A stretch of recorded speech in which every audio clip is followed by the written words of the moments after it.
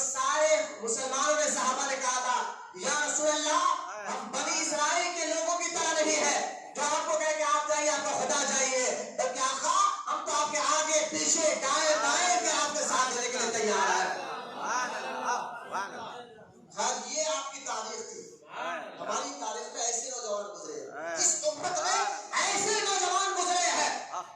ہماری تاریخ دیکھے کہ محمد بن قاسم جیسا نوجوان, یہ ہمارے اسلام مذہب اسلام میں مسلمان گزرا, جس کی تاریخ پڑھی جا رہی ہے. سلطان سلام الدین ایوبی جیسا بادشاہ نوجوان, یہ بھی مسلمان اسی امت کا تھا جس کی تاریخ پڑھی جا رہی ہے. ایک وہ نوجوان تھا جس کی تاریخ پڑھی جاتی ہے. سلطان سلام الدین ایوبی جب بیت المقدس کے فتح کرنے کے لیے جاتے, سلطان سلام الدین ایوبی یہ مرید تھے غوث پاک. خود ان کی فوج میں, سلطان سلام الدین ایوبی کی فوج میں جتنے لوگ تھے نا سپاہی فوجی, وہ سب کے سب غوث پاک کے مرید تھے. یہاں سے پتا کیا چلا کہ پیر و مرشد جو ہے نا مرید کو صرف وظیفہ نہیں سکھاتے, بھائی یہ ذکر پڑھو یہ وظیفہ پڑھو, وہ تو سکھاتے ہیں, صرف تعلیم میں فائدہ نہیں دیتے, ساتھ ہی ساتھ میں تربیت ایسی کرتے ہیں وقت آنے پر وہ مرید اللہ رسول کے لیے جان دینے کے لیے بھی تیار ہوتا ہے. یہ سلسلہ قادریہ. آج سلسلے کو سمجھ کیا رکھا ہے, بولے یہ مرید کو تو فائدہ ہی ہے, لیکن غور کرنے کی بات ہے. بیٹھ جاؤ میرے بھائی, بیٹھ جائیے, جہاں جگہ ملی آپ بیٹھ جائیے, سامنے آپ نظر رکھیں, درود پاک پڑھیں ایک مرتبہ. بیٹا ٹیکا لے کے مت بیٹھو, ایسا رکھیے, ٹیکا لے کے بیٹھو گے نیند لگے گی تو پھر وضو ٹوٹ جائے گا, وضو ٹوٹے گا تو پھر نماز سے چلی جائے گی. تو لہٰذا ٹیکا لے کر مسجد میں بیٹھنا ہوا سب نے بھیج دیا. بیٹا کمر میں درد ہے تو کمر میں درد ہے آپ کو, ٹیکا مت سیدھا بیٹھو, درود پاک پڑھیں مرتبہ, محبت سے درود پاک پڑھیے. ضد انانیت تکبر اللہ کو پسند نہیں. مومن وہ ہوتا ہے جو اللہ اس کے رسول کے فرمان کے آگے سر بھی جھکاتا ہے, دل بھی جھکاتا ہے. یہ منافقوں کی عادت رہی ہے. یہ بولنا عزت و ذلت اللہ دینے والا ہے, بولنا ہمارا مقصد نہیں, دین سکھانا ہے. مسجدوں میں آج کل اماموں کا حال یہ ہو گیا, 10-15 ہزار کی تنخواہ. میں ہر امام کی باتیں کر رہا ہوں, وہ تو 4 کرسی والے, وہ لیڈروں سے ڈرنے والے, ارے بھائی یہ مت بولو, یا تو صدر صاحب ڈرا کے بولتے یہ مت بولو. یہاں کوئی بھی ڈر نہیں ہے اللہ کے علاوہ, اس لیے کھل کر بولا جاتا ہے. بولا اس لیے جاتا ہے کہ یہاں ادب سیکھو گے تو ہر مسجد کا ادب آپ کو آ جائے گا. یہ ادب ضروری ہے مسجدوں کا. یہ اللہ کا گھر ہے, یہ ہمارا گھر نہیں ہے. جیسا چاہے رہے, جس طرح چاہے بیٹھے, یہ اللہ کو پسند نہیں ہے. یہ حدیث پاک ہے, اللہ کے رسول علیہ السلام نے فرمایا کہ اللہ کے گھروں کی عزت کیا ہے. آج یہ حال مسجد میں یہ بیان ہوتے ہی ختم ہو گیا. کیا ہوتا بیان, تقریباً مساجد میں ایسی باتیں بولنا ہی چھوڑ دیا گیا تھا. عوام میں سے نہ خوف رہا نہ ڈر رہا. ایک دور ایسا تھا لوگ مسجد کے راستے میں بھی تھوکنا بنا سمجھتے تھے. جس راستے سے جاتا نا مسجد کو, وہ راستے میں تھوکنا بھی بہتری سمجھتے تھے, نہیں یہ راستہ مسجد تک جاتا ہے. ہمارے غوث پاک رضی اللہ تعالیٰ مسجد کی سیڑھی پر پیر رکھتے تھے نا تو جسم پتے کی طرح کانپتا تھا. لوگ کہتے تھے غوث پاک سے, حضور آپ کا جسم کیوں کانپ رہا ہے؟ تو کہا خاموش جاؤ, میں اپنے گھر نہیں اللہ کے گھر میں جا رہا ہوں. یہ ادب, یہ خوف, کام والے خوف, یہ لوٹی تاریخ ہے ہماری. سلطان صلاح الدین ایوبی جیسا نوجوان آپ دیکھیں, آپ وہ جب فوج کو لے کر نکلا, رات کا وقت تھا, لوگوں نے کہا حضور یہاں میں پڑاؤ کر رہا ہے ایک رات گزارنے کے لیے. سلطان صلاح الدین ایوبی رحمۃ اللہ تعالی علیہ کہا کہ دیکھیں تم آرام کرو, جنگل بھی ہے, شکار کے لیے نکلو گا. عیسائیوں نے نوجوان بچیوں کو تیار کر کر اس جنگل کے ارد گرد گھیر کر رکھا تھا کہ ان کا کام کیا تھا کہ اپنے حسن سے لوگوں کو اپنے اندر رپس میں لے اور پھر ان کا ایمان اور عقیدہ برباد کرے. سلطان صلاح الدین ایوبی نوجوان ہے, یہ نوجوان یہ بھی تو نوجوان تھے. محمد بن قاسم بھی نوجوان تھا. آپ پڑھ کر دیکھیں گے نوجوانی کے واقعات. آج کے نوجوانوں کو دیکھیں, اکڑ تکبر, دشمنی, لڑائی جھگڑا, شراب, جوا اڈا, لیڈروں کی عزت کرنے والے, پہلوانوں, روڈیوں, سود خوروں کے ساتھ بیٹھنے والے, ان کے ساتھ بیٹھ کر اپنے آپ کو فخر کرنے والے. آج یہ نوجوانوں کی نوجوانی ہے. ایک سلطان صلاح الدین ایوبی تھا جو اللہ کی رضا کے لیے گھر سے نکلا تھا اور اللہ تعالیٰ نے جگہ جگہ اس کو کامیابی عطا فرمائی تھی. سلطان صلاح الدین ایوبی جب جنگل کے شکار میں دیر دور تک نکل گئے, ایک عیسائی نے, عورت نے, بارش شروع ہو گئی, جنگل وقت تھا, بارش بھی شروع ہو گئی. ایک عورت آئی اور آ کر کہنے لگی, سلطان میں بھٹک گئی ہوں, ایک نوجوان, مجھے بچا لیجیے آپ, جنگل میں مجھے لوگوں نے لا کر چھوڑ دیا. سلطان صلاح الدین ایوبی نے ایک نظر اٹھا کر دیکھی اور نظر نیچے کر دی. اس کی حسن و جمال کا کوئی نام. بارش بھی ہو رہی ہے، جسم ڈھکا ہوا ہے. سلطان سراج ایوبی نے کہا سامنے غار ہے، اس غار پہ لے گئے اور آگ کو جلایا، اس عورت کو بازو بٹھایا، آپ خود پیٹ کر بیٹھ گئے، پیٹ کر بیٹھ گئے. جب وہ بے چین ہو گئی، اس نے کہا کہ سلطان اے نوجوان، اتنا ظلم کرا کر دیکھ، اتنی رات کا وقت ہے، بارش بھی ہو رہی ہے، جنگل بھی ہے، غار میں تو اور میں ہے، میرے حسن و جمال میں کوئی قیمت نہیں ہے، پھر بھی پیٹ لگا کر بیٹھا ہے. تو سلطان صلاح الدین ایوبی نے جواب دیا تھا کہ سن، جب میں نے تجھے ایک نظر دیکھا، جب سے نظر نیچے کیا ہو، پلٹ کر تجھے نہیں دیکھا ہے، کیونکہ میرے نبی نے کہا ایک نظر غلطی ہے، معاف ہے، دوسری نظر نہیں دیکھنا ہے. میں کیسے دیکھ سکتا ہوں؟ میرا مذہب یہی سکھاتا ہے، میرا اسلام یہی سکھاتا ہے. یہ جو سلطان صلاح الدین ایوبی نوجوانی ان کی بھی تھی. کراچی کا ایک واقعہ ہے، کچھ نوجوان دوستوں نے میٹنگ کی، کالج کے باہر بچیوں کو چھیڑنا چاہا. بچیاں جب ڈر کر جو ہے بس کے اندر بیٹھ گئے، یہ بس میں گئے، من چاہ بس اتفاق سے بھری ہوئی تھی. اتنا چھچورا پن دیکھیں آج تاریخ کو، وہ نوجوان ایسے تھے. آج کے نوجوان یہی کلمہ پڑھنے والے، آج جو اسٹیٹس پر گندے فیچر لگانے والوں، اپنے دوستوں کے ساتھ اپنے جو ہے گندی گندی قصے کہانیاں سنانے والوں، اللہ کا عذاب نہیں آتا. پھر ہوگا کیا؟ اب چاہے مانو یا نہ مانو، یہ تھا، یہ حقیقت ہے، ایسا ہی ہونے والا ہے جو میں آپ کو بتانے جا رہا ہوں. اس نوجوانوں نے دیکھا بس کے اندر من چاہی جتنا چاہا اتنا بچیوں کے ساتھ انہوں نے ہاتھ لگانا شروع کیا. اور جب واپس دوست باہر نکلے، گھروں کو پہنچے اپنے اپنے، ایک دوست اپنے جب گھر آیا تو اس کی بہن ہچکیاں مار مار کر رو رہی تھی. تو لہذا یہ غصے میں آ کر کہا کیا بات ہے، میری بہن کو کس نے رلا دیا ہے، کس نے اس کو رلایا ہے؟ تو بہن نے اٹھ کر اس کے منہ پر ایک تھپڑ مار کر کہا ارے بس میں چھیڑخانی کرنے والا تو میرا بھائی، تو جس کو ہاتھ لگا رہا تھا کوئی اور عورت نہیں، تیری خود کی بہن آ کھڑی ہوئی تھی، تو نے میرے ساتھ یہ حرکتیں کی ہے، اس لیے رو رہا ہوں کہ تیری نوجوانی، تیرے نالائق دوستوں کے ساتھ تیری گندی عادتیں. یہ نوجوانوں کا حال آج کیا ہو گیا، جو پکچروں میں وقت گزارے، جو چوہے کے اڈوں پر وقت گزارے، جو کیرم بورڈ میں وقت گزارے، جو ماں باپ کو گالی دینے والے وقت گزارے. ارے اللہ کی حدود کو توڑو گے تو پھر کرونا جیسی وائرس آئے گا تو ہی آئے گا، پھر کیا ہوگا؟ میں یہ بات بتا رہا ہوں نوجوانوں، ابھی وقت ہے کہ تمہیں توبہ کرنے کا، بس اب بھی توبہ کرو، ورنہ دیکھیں بنی اسرائیل کی قوم پر کیسے کیسے اللہ کا عذاب آتا تھا. وہ 6 لاکھ قوم نے موسیٰ علیہ السلام سے کہا ہم آپ کی بات نہیں مانیں گے. ہم بھی اپنے نبی کی بات کون سی مان رہے ہیں؟ لیکن انہوں نے بھی نبی کی بات کا انکار کیا. آج بھی ہم نبی کی نافرمانی کرتے ہیں، آج بھی ہماری عادتیں حالتیں کس طرح ہم گندے کاموں میں گھستے جا رہے ہیں. حضرت موسیٰ علیہ السلام نے کہا اللہ کا عذاب اوپر کیا جانتے ہو؟ وہ 6 لاکھ مسلمان ایک میدان میں بھٹک گئے. اللہ نے کہا ان کو چھوڑ دو میدان میں. موسیٰ علیہ السلام اپنے چند جو واقعی مسلمان تھے ان کو لیا، اس قوم سے لڑ کر فتح کامیابی حاصل کی. دیکھیے 6 لاکھ جو مستد ہو گئے تھے بلکہ اللہ رسول کی نافرمانی کی، اللہ تعالیٰ نے ان کو ایک میدان طیہ، قرآن میں ذکر ہے میدان طیہ کا، اس میدان کو بھٹکتے رہے، راستہ نہیں ملا گھر کا، میدان پار نہیں ہو رہا، چلتے چلتے تھک جاتے، چلتے چلتے تھک جاتے، رات ہوتی صبح ہوتی، پھر چلتے چلتے تھک جاتے، رات ہوتی پھر صبح ہوتی. یہی حال ان کا کئی سال تک رہا، 6 لاکھ لوگ ہیں، کئی سال تک رہا. خیر جب ان کی توبہ قبول ہوئی، اللہ تعالیٰ موسیٰ علیہ السلام نے ان کو کہا تھا دیکھو اب تم آ جاؤ، تمہیں راستہ مل جائے گا، لیکن جہاں آ رہے ہو نا وہاں بیت المقدس ہے، اللہ کا گھر ہے. دیکھیے آپ ادب دیکھیے، اللہ کا گھر ہے. موسیٰ علیہ السلام نے کہا ادب سے آ رہا، اس لیے کہتے ہیں مسجدوں میں ادب سے آ. یہ ہماری بات تھوڑی ہے، ہم تو حدیث قرآن بتانے والے ہیں. ہم مولوی ان مولویوں میں سے جس کے ڈرتے کسی سے اللہ کے علاوہ کھل کر بتاتے ہیں، اور عزت و ذلت اللہ دینے والا ہے.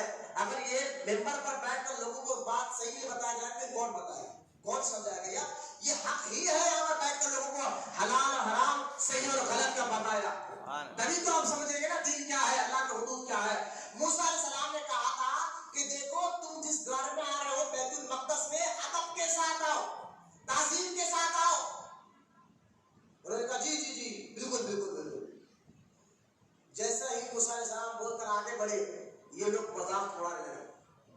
یہ بولتے رہنے کا کیا مذاق سے اڑا کر ان لوگوں نے بیت المقدس میں ادب کے ساتھ نہیں جایا, سینہ کڑ کر بالکل چیتڑ کے بدل, یعنی اپنے پیر کے بیٹھ کر چیتڑوں کو گھسیٹتے ہوئے مذاق اڑاتے ہوئے آئے. اب جب یہ مذاق اڑاتے ہوئے آئے اللہ تعالیٰ نے اسی وقت اس قوم پر طاعون کی بیماری کو بھیجا. آج کی بیماری ہے, اب غور کریں یہ طاعون کی بیماری کیا تھی. طاعون کی بیماری کو اللہ تعالیٰ نے اس قوم پر بھیج دیا. وہ طاعون کی بیماری کیا تھی جانتے آپ؟ اور میں جب اس طاعون کی بیماری میں پڑھ رہا تھا قرآن حدیث میں تو میں نے اس طاعون کی بیماری میں غور کیا اور آج کے وائرس کو غور کیا. بس 19-20 کا فرق ہے, دونوں میں برابر ہے. اب میں بتاتا ہوں بیماری کیا تھی. اور آج بھی دیکھ لیں آپ ڈاکٹر یہی کہہ رہے ہیں جو اس دور میں موسیٰ علیہ السلام کی امت پر اللہ کا عذاب آیا تھا. تو کیوں نہ ہو یہ وائرس جو ہے اللہ کا عذاب ہے کہ ہمیں تنبیہ کرنے آیا ہے. ہاں یہ اور بات ہے, پہلے نبیوں کی امتوں کو اللہ تعالیٰ تباہ کر دیتا تھا, برباد کر دیتا تھا, ہلاک کر دیتا تھا, اور اس کے بعد دوسرے امتوں کو پیدا کرتا, دوسرے بندوں کو بھیجتا تھا. لیکن یہ امت قیامت تک رہنے والی ہے. یہ ہمارے آخری نبی کی امت ہے, قیامت تک رہنے والی ہے.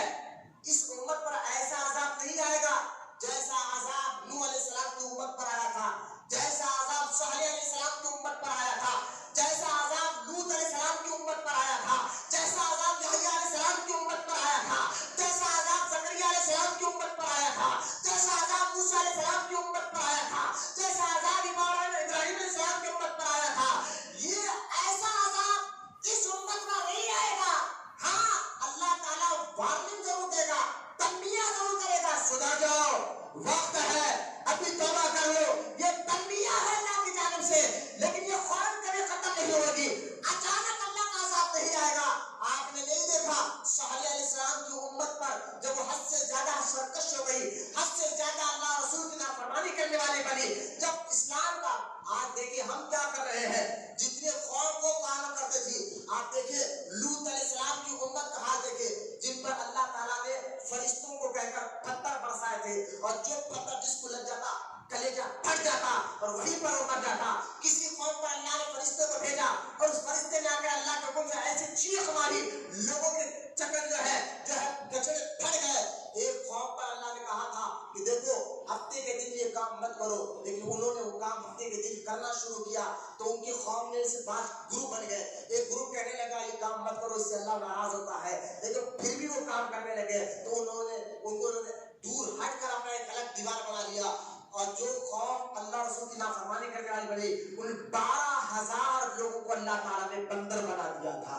یہ اللہ کا عذاب ہے کہ جو قوم اللہ رسول کی نافرمانی کرتے ہیں پھر عذاب آتے رہتا ہے. دیکھیے ہر ایک قوم کی طرف اللہ نے عذاب بھیجا, فرشتے نے آ کے چیخ مار کر سارے قوم کو ختم کر دیا. نوح علیہ السلام کی قوم کا دیکھیے اللہ کا عذاب آیا, سارے طوفان میں ساری قوم ڈوب کر ہلاک ہو گئی. لیکن یہ امت ہر وہ کام کر رہی ہے جو پچھلے لوگ کیا کرتے تھے. پچھلے لوگ دیکھیے آپ لوط علیہ السلام کے قوم میں ایسے لوگ تھے مرد ہو کر مردوں سے رشتہ کر رہے ہیں. آپ بتائیں کہ اس دور پر نہیں ہو رہا ہے زنا, شراب, جوا, عقر, لڑائی جھگڑا, تکبر, یہ ساری باتیں ان کے اندر تھی. آج یہ امت میں نہیں ہے. آج اس کا کوئی کار کرے گا؟ آج تو عقر, تکبر, لڑائی جھگڑا, روڈی پہلوانوں کے ساتھ بیٹھنا اچھا, مسجدوں کی اماموں کی عزت نہیں ہے جو پہلوانوں کی عزت ہے, جو لیڈروں کی عزت ہے, جو علاقے کے پہلوان روڈیوں کی عزت ہے, جو بھائیوں کی عزت ہے. آج نہ مسجد کے اماموں کی عزت ہے نہ مؤذن کی عزت ہے. میں بتاؤں پہلے کے جو خوف کرتی تھی سارے کام وہ خوف کر رہی ہے. پھر وجہ کیا ہے؟ یہ خوف کو اللہ نکال نہیں رہا ہے, وقت دے رہا ہے, ٹائم دے رہا ہے. وجہ صرف ایک ہے, گنبد خضرا میں آرام کرنے والے مصطفیٰ کے صدقے میں. ایسا نبی ہمیں ملا ہے, بولے تو محبت سے سبحان اللہ. ایسا نبی ہمیں ملا ہے جو رات بھر ہمارے لیے دعا کرتا تھا.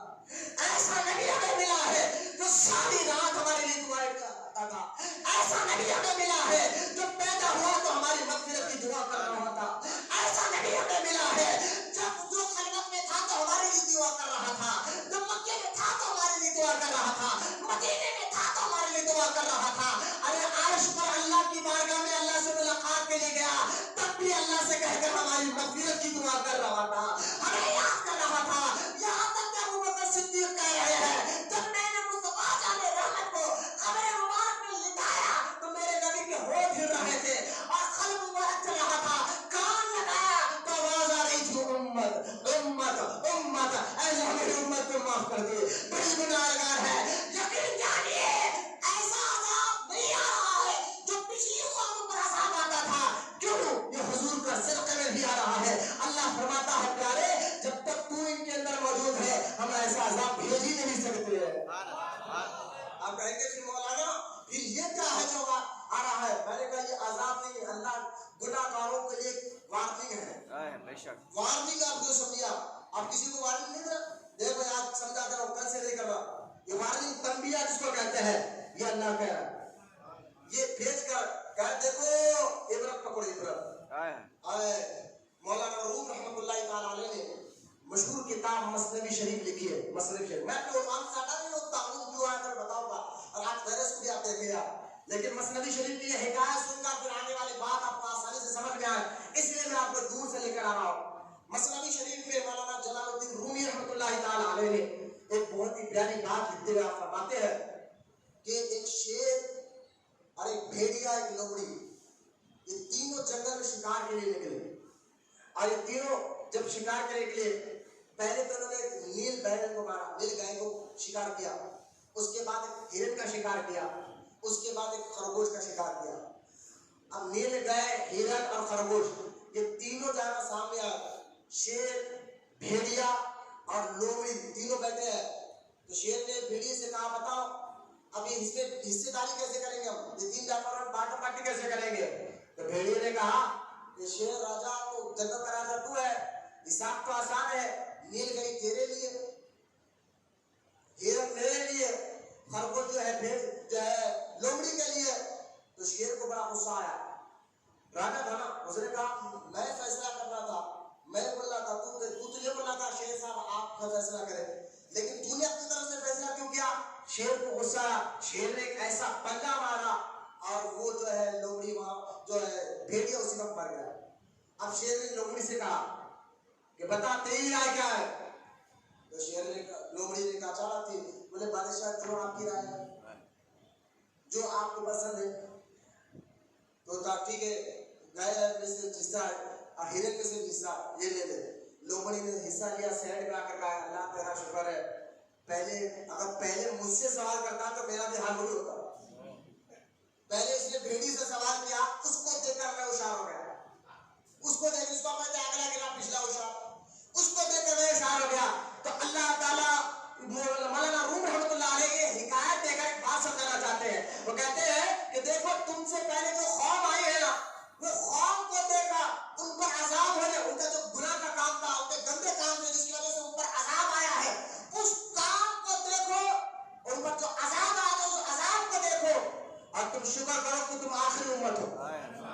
تمہیں وہ قوم جو گناہ کرنا، اللہ جو نافرمانی کرنے کے بعد اللہ کا عذاب آیا، اس کو دیکھ کر تمہیں سبق لینا چاہیے، ہوشیار ہو جانا چاہیے۔ لیکن حال ہمارا یہ ہے جو پچھلے قوم جو کام کرتے تھے وہ کام اس کو یہ قوم کر رہی ہے۔ میرے آقا نے یہاں تک فرمایا، جامع ترمذی حدیث پاک ہے، اللہ کے رسول علیہ السلام نے ارشاد فرمایا کہ بنی اسرائیل جو گناہ کرتے تھے وہ گناہ میری امت میں بھی کرے۔ اگر بنی اسرائیل میں کسی نے ماں کے ساتھ زنا کیا تو میری امت میں بھی ایسے لوگ ہوں گے جو اپنی ماں کے ساتھ زنا کریں۔ جیسا کہ جوتا جوتی کے برابر رکھ دو، اسی طرح میری امت اور بنی اسرائیل کی امت گناہوں میں برابر ہو جائے گی۔ اب مجھے بتائیے بنی اسرائیل گناہ کرتے تھے تو اللہ کا عذاب کیسے آیا؟ طاعون کی بیماری، جب اللہ کے گھر کا دفن نہیں کیا، بیت المقدس کا دفن نہیں کیا، موسیٰ علیہ السلام کے کہنا نہیں مانا، نبی کا کہنا نہیں مانا، اسی وقت طاعون کی بیماری کا عذاب اللہ نے ان پر بھیجا۔ جانتے ہو طاعون کی بیماری کیا ہے؟ اس بیماری میں دونوں گلوں میں گٹھلی آ جاتی، گردن میں گٹھلی آ جاتی، آم کے گٹھلی کے برابر، گلوں میں، گردن پر، بغلوں میں گٹھلیاں، اور اس گٹھلیوں میں اتنا شدت سے درد ہوتا تھا، اتنا شدت سے درد ہوتا تھا، اور ساتھ ہی ایسے گٹھلیاں نہیں، ساتھ ہی ساتھ تیز بخار بھی آ جاتا، وہ بخار ہی کم نہیں ہوتا، اور یہاں تک کہ لکھا ہے کہ چھینکیں بھی آنا شروع ہو جاتی تھی، چھینکیں بھی آ جانا شروع ہو جاتی تھی، اور اسی میں تڑپ تڑپ کر اس کی روح نکل جاتی اور اس طرح وہ مر جاتا۔ مجھے بتائیے یہ طاعون کی بیماری، آج وائرس کو دیکھ لیا، وائرس نہیں ہو رہا ہے، سانس رک جا رہی ہے، چھینکیں آ رہی ہے، تیز بخار آ رہا ہے۔ اب مجھے بتائیں وہ قوم نے جب اللہ رسول کی نافرمانی کی تو اس طرح کا عذاب ان پر نازل کیا گیا ہے. آج ہر وہ کام ہم کر رہے ہیں، زنا، شراب، جوا، اب نوجوانی کی جانب. آج مجھے دیکھیں کیا کیا ایسے کام ہے جو ہم نے، آج تو یہ حال ہو گیا ہم تو غلطی کو غلطی ماننے کو تیار ہی نہیں ہے، گناہ کو گناہ ماننے کو تیار ہی نہیں ہے. بھائی ہم نہیں مانیں گے. کیوں بھائی؟ نہیں، یہ گناہ نہیں ہے، یہ تو مولویوں کی فتوی ہے، یہ مولوی صاحبوں کی باتیں ہیں، ہم غلطیوں کو غلطی نہیں مانیں گے. ارے بھائی داڑھی رکھنا ہر مسلمان کے لیے ایک مٹھی رکھنا واجب ہے، ضروری ہے، پھر ہم نہیں مانیں گے. ارے بھائی نہیں مانے تو ٹھیک ہے، نہیں مانے کم سے کم غلطی کو تو غلطی مانو. ہاں یہ تو اقرار کرو دل میں، مولا ہاں یہ غلطی ہو رہی ہے ہم سے، شاید توبہ کا دروازہ تم پر کھل جائے آخری دم پر. تم جو ہے گندی صحبتیں چھوڑنے کے تیار نہیں ہو، گندی عادتیں، گندے دوستوں کے ساتھ بیٹھ کر. غوث اعظم دستگیر پیر پیرا میر میرا سیدنا شیخ عبد القادر جیلانی غوث پاک رضی اللہ تعالیٰ عنہ فرماتے ہیں کہ اگر تم گناہوں سے بچنا چاہتے ہو تو غوث اعظم فرماتے ہیں یہ ممکن نہیں. تم جب تک گناہوں سے بچ ہی نہیں سکتے جب تک تم گندی صحبت کو چھوڑ نہیں سکتے. گندی صحبت اگر چھٹی تمہارے سے، پہلوانوں، روڈیوں، بے نمازیوں، شرابیوں، جواریوں، ان کی سنگت چھٹی نا، نیک بندوں کی صحبت میں بیٹھے. بولو محبت سے سبحان اللہ، اور محبت سے بولو سبحان اللہ. یہ صحبت میں بیٹھے گے تب آپ کے اندر سے عادت گندی باہر نکلنا شروع ہو جائے گی. اب گندی عادت میں رکھو گے، میں توبہ کروں گا، یہ ماں باپ کو تنگ کرنا، گالی دینا ہو، نمازیں چھوڑنا ہو، بہادی پتاخیدوں کے ساتھ بیٹھنا ہو. ارے بھائی وہابی ہے، اس کے پیچھے نماز نہ کرو، نہیں ماننے کو تیار ہی نہیں. ارے نبی کا گستاخ ہے یار، اللہ کا گستاخ ہے، نبی کا گستاخ ہے، اس کے پیچھے نماز. کسی کو برا مت بولو. ابے یہ کسی کو برا مت بولو، کیا بات کری ہو گئی؟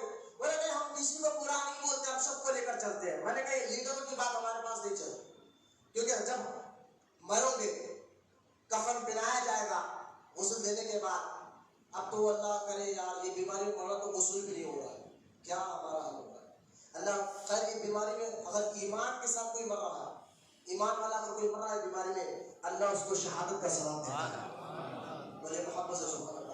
لیکن اللہ اس بیماری سے ہر ایک کی حفاظت فرمائے، ہمیں توبہ کا وقت دیا ہے، توبہ کرنے کی توفیق عطا فرمائے.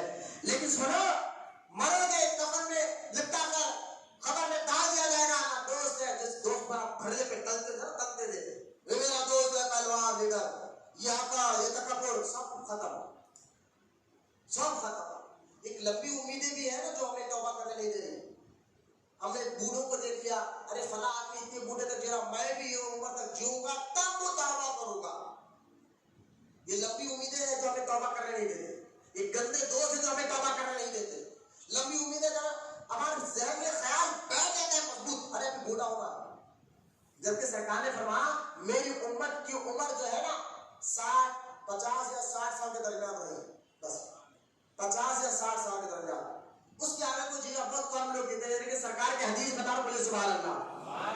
لیکن عقل مند وہ ہے جو ہر وقت اپنے رب سے ڈرتا رہے، جو ہر وقت خوف خدا دل میں رکھے. لیکن دو لوگ ایسے ہیں جو اس کو ایک تو لمبی امید ہے، ارے بوڑھا ہونا باقی ہے تب توبہ کر لیں گے. بھائی کتنے لوگ ہوں گے یہ بیماری میں کتنے نوجوانوں کو جاتے ہوئے دیکھا ہوگا جو نوجوانی میں چل رہے. کس کو گارنٹی؟ موت کا کوئی وقت ہے، کوئی ٹائم ہے؟ کوئی بتا سکتا ہے کہ گارنٹی کے ساتھ کہ میں اتنے سال جیوں گا؟ کوئی نہیں بتا سکتا. اور دوسرے یہ گندے دوست، اگر کوئی دوست کا دوستانہ چھوڑ دے، بھائی بس میں نماز پڑھنے جاتا ہوں، نماز پڑھنے لگ گیا، اب یہ دوست آ گئے 5 نماز میں چھوڑ مولانا بن گیا، کیا چھوڑو کام آپ کے ساتھ. یہ بوڑھے لوگوں کا کام ہے. ابھی ایسے دوست ملیں گے تو کیا ہوگا؟ کام نہیں دے گا. یہ دوستوں کو آپ کو آپ آگے بڑھنے نہیں دیں گے. کیوں نہیں بڑھنے دیں گے؟ کیونکہ ان دوستوں کو آپ کے ذریعے سے کچھ کام بھی ہوتا ہے، ان کے خود مطلب کے کام بھی نکالنا ہوتا ہے. جب تک مطلب چلا کام نکلے گا چھوڑ دیں گے، پھر خبر میں اکیلے ہی جاؤ گے. نہ ماں ساتھ ہے، نہ باپ ساتھ ہے، نہ رشتے دار ساتھ ہے، کوئی نہیں آئیں گے. خبر میں آئیں گے تو آقا مصطفیٰ جان رحمت کا ایک کملی ڈالی آئے.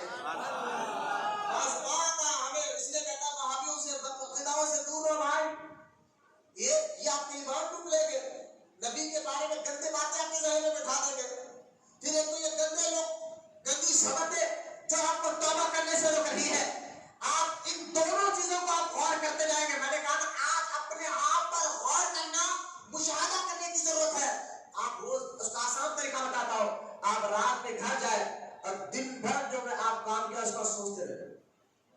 زندگی بھر جو آپ نے کام کیا اس کے بارے میں آپ سوچتے رہے. اور جب سوچیں گے نا، جب سوچیں گے اور سوچنے کے بعد جتنے اچھے کام آپ نے کیے اس پر اللہ کا شکر ادا کریں. اللہ تیرا شکر ہے کہ میں یہ کام کر سکا. اپنی طرف سے نہیں، میرے مولا تیرا شکر، تو نے یہ توفیق دی میں یہ کام کر سکا. اور جتنے برے کام آپ سے ہوئے ہیں اس پر توبہ. آپ یہ روز اپنی زندگی کا یہ مشاہدہ کرتے رہیے. آپ یقین جانیے حدیث مبارکہ ہے جو بندہ توبہ کرتا ہے، اللہ کے رسول صلی اللہ تعالی علیہ وسلم نے ایک مثال دیتے ہیں، کیا پیاری مثال سرکار نے دی ہے.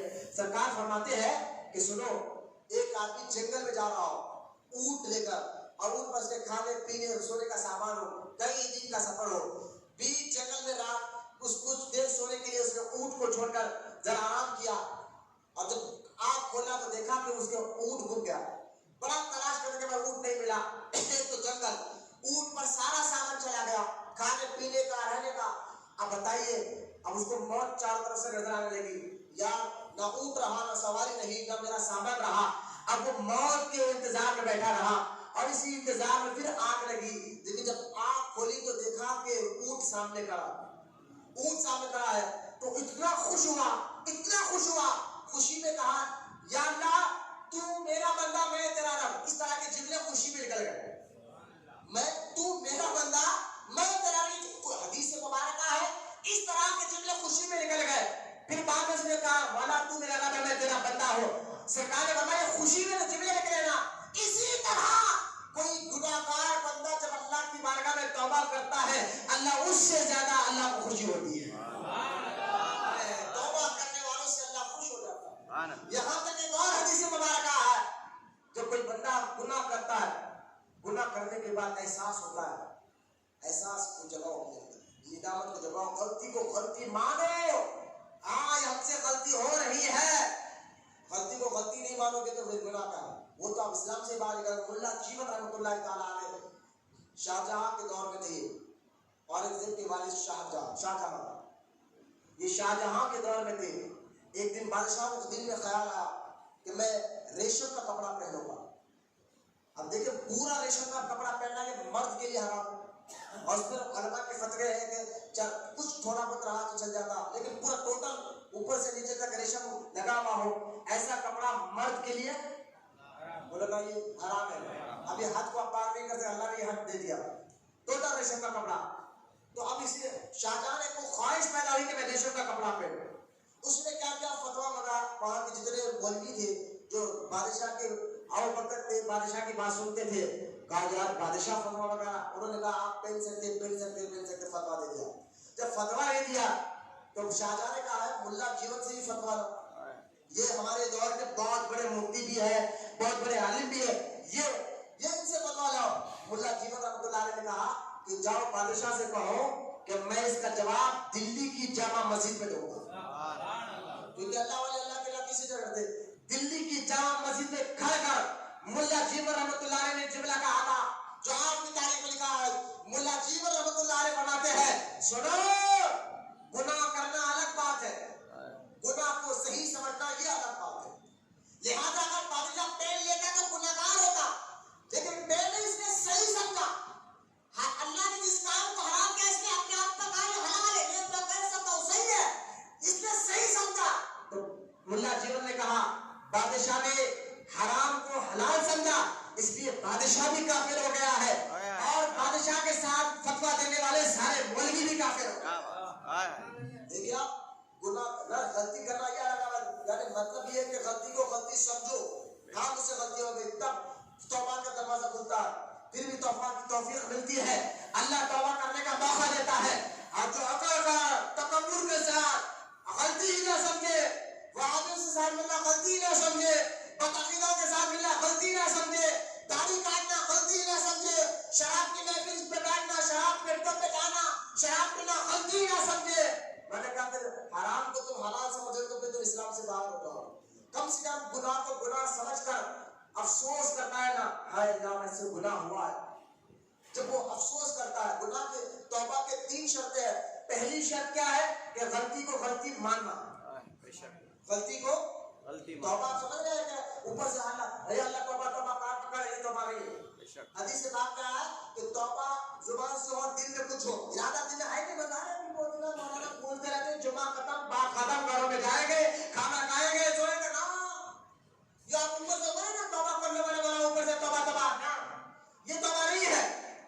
حدیث مبارکہ ہے کہ جو صرف اوپر سے ہاتھ ہلا لے اور دل میں ارادہ ہی نہیں توبہ کرنے کا، سرکار نے فرمایا وہ اللہ سے مذاق کر رہا ہے، وہ اللہ سے مذاق کر رہا ہے۔ تو لہٰذا توبہ کے لیے پہلے دل میں نیت ہوئے ہونا کہ یا اللہ مجھ سے غلطی ہوئی ہے اور میں اس غلطی کو مانتا ہوں۔ پہلی شرط کیا ہے؟ غلطی کو غلطی ماننا دل سے، ہاں ہوئی ہے مانتا بھی ہوں، اور جو غلطی کو غلطی نہیں مانتا یہ مت کرو میاں، نہیں ہم نہیں مانتے، ارے اسلام میں صحیح نہیں ہے میاں، ہم نہیں مانتے، ارے یار گاڑی رکھنا ہم نہیں مانتے۔ میں نے کہا بھائی نہیں ماننا نہ کم سے کم ہاتھ جوڑ رہے، غلطی کو غلطی تو مانا کرو، یہ تو دل میں کہا کہ ہاں ہم سے ہو رہی غلطی ہو رہی ہے۔ تو پہلی شرط ہے غلطی کو غلطی ماننا، پھر دوسری شرط ہے کہ آئندہ وہ کام نہیں کروں گا، پھر اس کے بعد توبہ کرنا، تیسری شرط ہے ایسوں کی توبہ اللہ قبول فرماتا ہے۔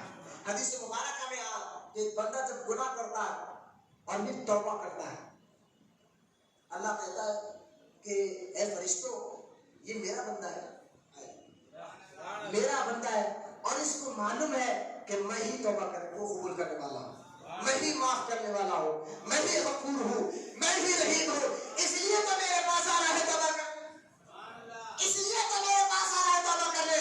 فرشتوں گواہ ہونا میں نے اس کے گناہوں کو معاف فرما دیا۔ اللہ فرشتوں پر ناز کرتا ہے توبہ کرنے والوں کو دیکھ کر، اور کچھ دن رہے گا جب تک اللہ نے چاہا وہ گناہوں سے بچے، پھر اس نے گناہ کر لیا، پھر کیا کرے؟ پھر توبہ کی نیت کر کے توبہ کرے۔ اللہ کہتا ہے فرشتوں دیکھو اب بھی اس کو معلوم ہے اسی کا رب ہے، بس یہ میرا بندہ ہے، میں ہی معاف کرنے والا ہوں، لہذا فرشتوں گواہ ہے کہ میں نے اس کو معاف فرما دیا۔ آج اس محنت کو ختم کرنا ہے۔ عبدالرحمن ابن جوزی رحمۃ اللہ تعالیٰ علیہ نے یہی تو بات کی تھی جب عراق میں طرح طرح کے وبا پھیل گئی، ایک ایک گلی سے 70 لاشیں نکل رہے تھے۔ عبدالرحمن ابن جوزی نے کہا ہم نے توبہ کی، توبہ تو نسوا، یعنی یہاں تک کہ نماز تک پڑھی توبہ کی، لیکن بیماری بڑھتے جا رہی تھی، ختم نہیں ہو رہی تھی۔ لیکن جب اللہ والوں نے ہمیں بتایا کہ تم توبہ کرنا چاہتے ہو تو دل سے کرو، اور جس طرح کنویں کے اندر کتا مر گر جائے تو کنویں کا پانی نکالنے سے صرف کنواں پاک نہیں ہوتا جب تک کتے کو بھی نہ نکالے، اسی طرح اپنے اندر سے حسد کا کتا نکالو، گناہ کی گندی کی مزاج کو نکالو، یہ مزاج گندی مزاج جو تمہارے دلوں میں بیٹھی ہوئی ہے، گندی عادتیں تمہارے دلوں میں جو بیٹھی ہوئی ہے، اس کو نکال کر توبہ کرو۔ جب انہوں نے سب مل کر گندی عادتوں سے ساتھ نکال کر جو ذریعوں سے وہ گناہ کر سکتے تھے، اس دور میں شراب، وہ توبہ تو کر رہے تھے، شراب پینا نہیں چھوڑ رہے تھے، جب انہوں نے کہا عبدالرحمن ابن جوزی جان بچانا چاہتے ہو، یہ وبا بیماری ختم کرنا چاہتے ہو تو جو ذریعے سے گناہ کرو نا ان ذریعوں کو بھی چھوڑ دو۔ یہ کہنا تھا بغداد کے لوگوں نے گھروں میں جا کر اپنے گھروں سے شراب کے مٹکے توڑے، شراب کے باٹل توڑے، اب ان ذریعوں سے توبہ کرنا جب شروع کیا، اللہ کی عزت و جلال کی قسم عبدالرحمن ابن جوزی کہتے ہیں جب انہوں نے دو گناہ سے توبہ کی، ان ذریعوں کو بھی چھوڑ دیا، اللہ تعالیٰ نے اس بیماری کو اسی وقت ختم فرما دیا۔ کہاں یہ آپ صحت پر انتظار کرتے بیٹھے ہو ڈاکٹروں کا، کہاں تم یہ ٹیکے کا انتظار کرتے بیٹھے ہو کہ ٹیکہ آئے گا ہم ٹھیک ہو جائے گی، فلاں چیز آئے گی ہم ٹھیک ہو جائیں گے۔ تمہارے پاس تو بہترین دوا ہے توبہ، تم آج بھی سچے دل سے توبہ کر کر دیکھو میرا رب جو 70 ماہ سے زیادہ اپنے بندوں سے محبت کرتا ہے، یقین جانے اللہ غفور رحیم ہے، تمہاری توبہ کو ضرور قبول فرمائے گا، اور یہ بیماری نہیں ختم ہو جائے گی، ختم ہو جائے گی انشاءاللہ تعالی۔